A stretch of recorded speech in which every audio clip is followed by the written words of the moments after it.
Hey guys, and welcome back. This is ChosenArchitect, and today we're jumping back into some more Project Architect. So, I hope you guys are ready. So, as you can see behind me, we're in a pretty empty room. Today, we're going to be turning this room into unlimited dimensions. Unlimited potential. This room is going to see some crazy stuff.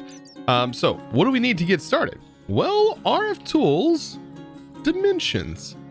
And this mod might seem a little daunting at first. We have a bunch of stuff that we've gathered over time, as you can see here.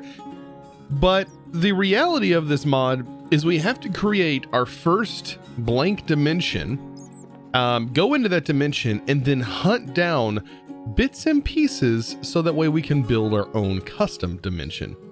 So it's going to take a little bit of time to do that. First of all, let's go ahead and just make some of the parts. So we have a dimlet workbench. These are going to be, some of these things are not going to have EMC simply because RFTools has these things called dimensional shards, and they are required for some things. But we're going to have ourselves a dialing device. I believe I need the dialing device for this. Yes. Okay. So, we need I'm going to explain a few things because we are going to need a dialing device. We're going to need some of the teleportation features of RFTools, and we're going to go over that. Luckily, we have a thing called an advanced dislocator, so we can get ourselves back out easily, so we don't have to go through all the crazy methods to get back out. But basically, we need the RFTools dimensioner. We can use a dimension editor if we want. But this is basically it. There's not too much to this. Another thing we're going to need is an empty dimensional tab. And we're just going to go ahead and get started with this. I got to give everything power, or the things that need power needs power. And let's go ahead and set these things up. So the first thing is the dimensional builder. This is the main thing. This is what builds the dimension, uses power, definitely. The dialing device, we're going to worry about that later. And then we have a dimlet workbench. We're going to place that there, and we can go ahead and place a dimension editor. We'll worry about this stuff later on. This right here, can I not access the workbench? Dimlet workbench. For some reason, it's not accessible. Yeah, there's definitely some other things that are missing. I'm almost positive, like, this is with the dimlet workbench, you can create dimlets. This is supposed to be accessible. There's an inscriber as well. So we'll go ahead and place this down. And then we also have the knowledge holder. Let's build a couple of these. And there we go. So just a couple of other machines that we're going to need along the way. And there we go. So kind of interesting. We have a set of machines.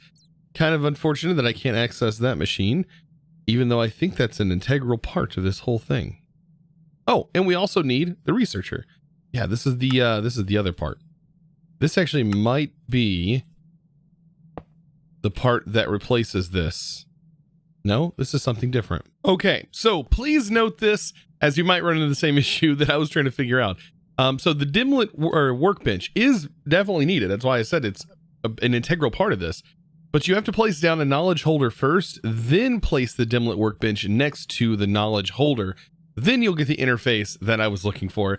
Because I was about to be like, how are we going to create dimensions and stuff and do all this stuff if we can't make custom dimlets? I was like, yeah, that's a thing. Okay, so points. Let's go ahead and get all this pointed up. The main thing, of course, this is going to be using the most power out of everything. This doesn't need power. The researcher apparently needs power. I'm not actually familiar with this so much. And then, of course, I have knowledge holder. And then this right here is how we build custom dimensions, actually build the dimensions themselves. And I believe if you ever run into a problem when you create a new dimension, I believe the name has to be lowercase. I believe that was an issue I had encountered in the past. And you know what? The more I look at this, the more I'm like, you know what? I want these things sort of on the ground. Like, I want this to definitely be on the ground here. And then I want everything else to be powered from the back so we don't actually see any of the power sources. So with all this set up, we're ready to go. Let's go ahead and create our first blank dimension. This is the inscriber. This is where we have to put this. And if you see this blank or empty dimension tab, you'll notice it says right here what to do with it, but it doesn't tell you this. If I go to type new world, notice it's not working, not giving me any prompts. But if I do new world, it will give me a prompt. Notice, or if I just do new, it'll give me a prompt. If I space, it doesn't. If I camel case, it doesn't. So keep it all one word and lowercase. And we just realized a new dimension. Now we know nothing about this dimension. You can see that just the name is New World. It's going to cost 10 RF per tick to maintain this. And to open this dimension, well, we have a dimensional builder. When we put this in here, it's going to give it power and it's going to load up the dimension. So the dimension is loaded.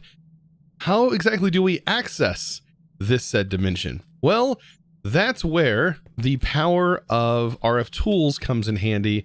And remember, we made that dialing device, right? Well, we're going to need more than just the dialing device. The dialing device is how we're going to get to a location. It would be honestly easier if I explained how the matter transmitter and receiver worked. So let's go ahead and make both of these, matter transmitter and receiver. Keep in mind, the transmitter is what sends and the receiver is what receives. Pretty straightforward. They are going to need power, so we'll go ahead and take this. So I'm going to place the dialing device. We can place it in the wall here. Let me get the right tool. I keep forgetting that this is actually a tool that I can use. So here we go. Place the dialing device. This is ready to go. But as you can see, I can't access anything. It's probably because I need a receiver or a transmitter. Let's see. I might be able to place the transmitter here. We'll see. So transmitter still is not recognizing anything. I'm wondering if it's because of where I'm placing these or because they don't have power. Oh, there's that issue with the boots. Okay. So we'll just give these some power. I'm hoping that these will work and be recognized, but I might have to break this for it to recognize it. Okay, so here's the dialing device, and at the moment, this dialing device should recognize a couple of things. It's recognizing our new world, and it's recognizing this. I can give it a name, and I can call this home. So now it's recognizing home. If I dial to home, this is what it's going to be dialing from, and then this is what it's dialing to. If I go in, it just transferred me to this receiver. So in this dimension is actually a receiver that does have a little bit of power in it. So that's where you're going to kind of, that's how you're going to get to that dimension. Thankfully, we do have an advanced dislocator, so getting back is a little easier. But if you don't have that, you can use RFTools, and there's a thing called a charge porter. And what a charge porter does is you link it to the receiver that you want to go to. And once this has enough power in it, all you got to do is right click and it'll take you to the receiver that you have it linked to, including cross-dimensional. So that's pretty nice. Luckily, we have our storage, so we're able to go cross-dimensional. So let's go ahead and check out this world. We can dial. This is the new world that is dialed to, and it's so long as we have this area chunk loaded, which we do, then we should be good. Because you do not want to let this dimension run out of power. If you do while you're in it, well, you're probably going to die. Just a fair warning. Let's see what this dimension's all about. Okay, so we're sort of floating in a void world. And honestly, being in a void world is not the worst thing that could have happened. I hope this is a void world. So yeah, this is definitely a void world. But notice this building off in the distance. That's actually a good thing. Wow, if this is just like a regular, is the time moving? Time seems to be moving normally. There's something over here. Oh no, there's tendrils of stuff. Okay, good. it's kind of a good and bad thing that this dimension is a void, because we need these things called world slimes, or these slimes, and when you kill them in the dimension, they drop this dimensional essence, and we actually need that dimensional essence. But we're going to be looking for these buildings as of right now. When we open these up, look at this. We should be finding knowledge, as you can see, and dimlets. This right here is like wooded mountains, and this is a dimlet that just says key 7. Digital dimlet. I have no idea what this is. Might be a dimlet part. But yeah, this one is wooded mountains. And what we're going to do is we're going to find individual parts. I wonder what these tendrils are made out of. Is that like lava? That is way down here. That is a thing of lava. And like this world is 100% randomly generated. So this world has tendrils of lava in it, which is kind of cool.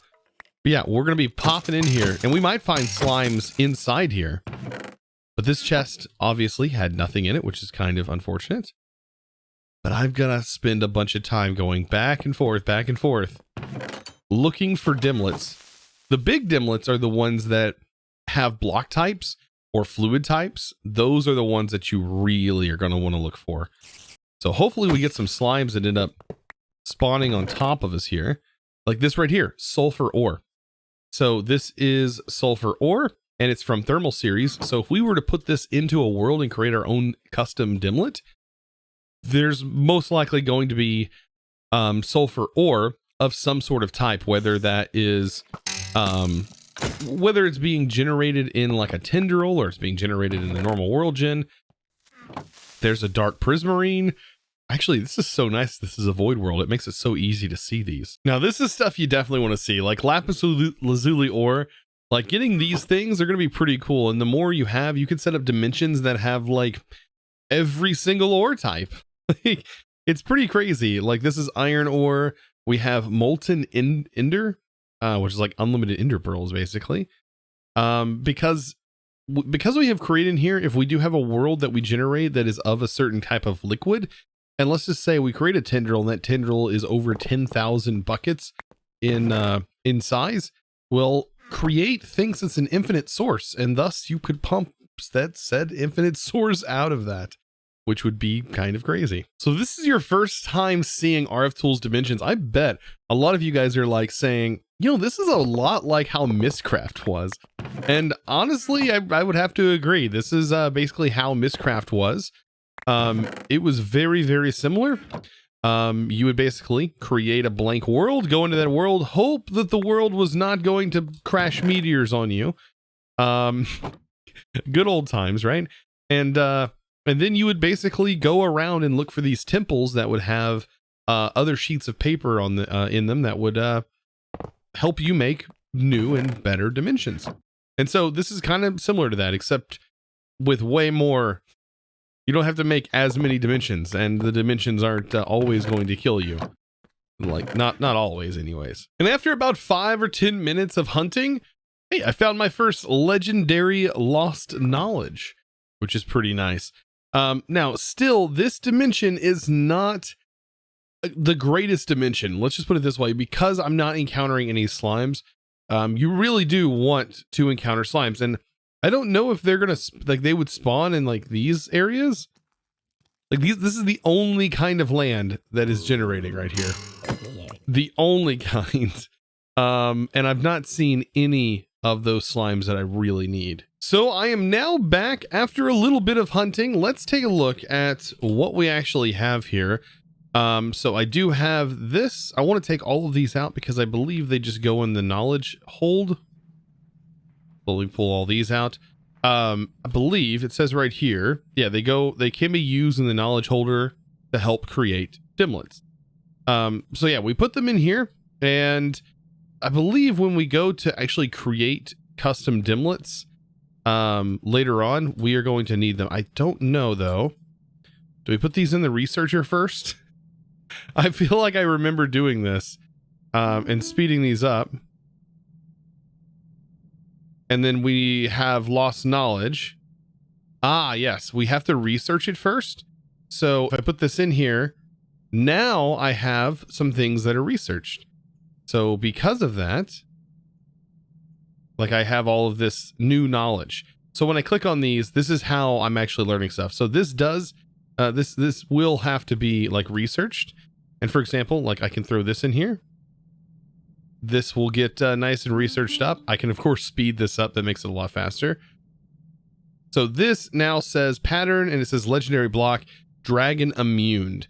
So something about blocks that are dragon immuned, which would be like in stone and things like that. Throw this in here. Then it will give us something that says rare blocks. So there we go. We have rare blocks. So this right here, as you can see, it requires the essence, and it's also going to require some parts up here to make like something like uranite ore, for example. But to get this essence, we have to create a dimension that at least has solid ground.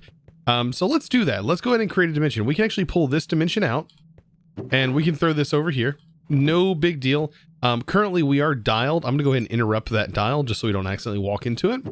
But this will sit here and it will slowly drain power at 20 RF per tick until it is completely empty. When it becomes empty, no big deal, just so long as we don't teleport back into that dimension. I'm gonna leave these in here. We're gonna work on those later because we should have enough dimlets that we don't really have to create any custom dimlets at the moment. We currently have a bunch of dimlets. So these dimlets right here. So for example, we have uranite ore, we have stuff from Powa.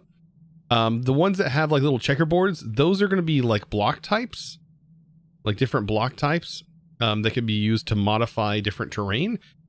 We have terrain dimlets, which basically you'll say, we will say, here's what the terrain's going to look like. We can say what kind of feature, and then we can like say, hey, what's this terrain made of? And what's this feature made of, for example? And then the biome, we can specify a biome, for example. I mean, it can be anything. I actually want the biome to be default if we can get it, or anywhere that, like a swampland would be the best. Like if we can get like a swamp hills. I don't know if swamp hills is good. There's a badlands, like anywhere that like slime normally spawn. Man, swamp hills sound like really interesting. So I'm going to put that in there. And then we have like these dimlet features, for example, like, this is a feature dimlet of none, right? I want it to be something. So we can do like spheres. Spheres would work. We have molten obsidian, molten ender from Tinker's Construct, molten invar. Then over here we have all these different blocks. I mean, there's like everything from like apples. Like I'm pretty sure I ended up getting like apple blocks. Where would that be at? Can I search? And it doesn't make it really easy to search through the dimlets. Because I do remember getting something that said apple. Oh, apple crate. So right here. So let's do this. Instead of sapphire, we will do terrain. I don't want it to be void. I want this to be spheres. Do I have any more terrain that's not void? Attribute dimlets. No, birch forest. I'm hoping, I mean, basically if I build this, it's going to be, I can't just regen like a new blank one. Like if I named this something else and didn't put anything in here, it will actually default to this. It'll still be the same dimension. So we do have to put some stuff in here. So I'm going to do swamp hills, and then I'm going to do spheres, and that. It says error. It says dangling blocks. Blocks should come before the terrain feature. Okay. So to fix that, we do this. And so we'll have the biome, then we'll have apple crates, and then what the apple crates shape should be. And it should be spheres of cork apple crates, which are just like bundled apples. Yeah, that sounds pretty cool. Hopefully we get a nice swamp biome. That's all I really want. Apples. And make sure it's not capitalized. I'm sitting here doing my own thing. And we'll store that, and this is going to cost 40 RF per tick. Let's realize this dimension. And then once it is fully realized, we're going to hopefully be able to travel to apples. The apples dimension. Oh boy. Oh, by the way, when we are researching, notice how they're stacking. This just means that the one that was researched is one that we've already learned. So there we go. So the dimensions realized, we're still pumping power into it. It's weird how it's dropping so fast. It shouldn't be. I don't know why our power is sort of fluctuating, because the maintain cost is only 51 RF per tick. I don't think we have anything special that should be making the power bounce. But anyways, let's go ahead and dial to apples. And let's hope this is a good dimension. So you're always going to spawn on this platform. Oh, it's another void world? Darn, it's another void world, but it did spawn. It did spawn literal giant spheres of apples. Each one of these turns into apples. Yep. And you could literally just farm these for EMC if you really wanted to. And you could get into this pretty early, like, as well. Like, nothing's stopping you from spending 40 RF on a world that is full of EMC. Like, yeah, you could literally do this pretty early. All right, so I'm going to try again because that one was definitely not what I wanted. I do not want a void world like that. So biome, let's do the biome swamp. I'm going to set the world to flat and then the features and then the time night. So hopefully this combination will, I mean, it's probably going to generate some random stuff, but just call it flat. And let's hope that this dimension works. This is a bit more expensive as far as the actual maintaining cost, and the creation cost isn't too much, but yeah, the maintaining cost is where it's at. So, all right, so it's only 140 for this one. It's good, looks pretty good. Building up, current power. It'll and by the way, it is going to fill up until it hits that what is it, 20 million cap. So it is still filling up. All right, let's go ahead and dial to flat. And I hope this world, oh yes, yes. Oh, this is gonna be, this hopefully will work. I'm hoping. That's interesting. It didn't create a platform, but we are like in a village, which is understandable. The problem is in stone. Are we technically in the end, or is this like, this is the end? Hard to tell. So this is end, this is swamp. So we do have slime spawning, which is great. It should be always nighttime as well. This might be a good dimension for this, but the biome's changing ever so frequently. Hopefully isn't going to leave me with some issues. But I am going to look around, hopefully, and find some slimes. We do have mob spawning. Oh boy. This is definitely, though, a good place to farm these enchants. You know, the guys that basically spawn with all these crazy armor? What is this? Look at that. Bam. And I can rip all of these enchants off. And also the effects as well. So I have found one of the slimes. This right here is the slime. This is a common one. And I can pick it up. So I don't know. It has 30 health. We should be able to spawn in the common ones with a mob spawner and be able to duplicate them. That's the goal. But the higher tier ones, not so sure that I can do that. So we'll have to just rely on just straight up killing them. But, you know, that's the thing. I'm hoping I can find more, because that one took a little bit of time to find in the first place. So yeah, I'm definitely finding them a lot more often now. As you can see, I'm starting to build up on this essence. And I don't think this stuff can be used. Yeah, you can't use it to tier up or anything like that. So yeah, finding at least the second tier would be pretty nice. While I'm out here, I found a mob that I haven't seen yet. Look at this. A swamp glutton. Like, what? This is probably one of those. This is one of those mobs that was from, it's in the outvoted mod that apparently we didn't vote for. And I'm kind of glad we didn't, because this thing just is so out of place. My goodness. So now that we've gotten into this mod, I now have at least some of the base stuff. We can actually use that to make custom dimlets. I think we're gonna work on that next episode, because we're also gonna have to get into mob spawning and custom mob spawning and being able to spawn in just about any mob that we can get our hands on. And I think that's gonna be really cool. So next episode, we're gonna work on that. But of course, today, guys, I want to give a huge shout out to the sponsor of today's video. So guys, of course, I do want to give a huge thanks to Mac Ek Cheese 86.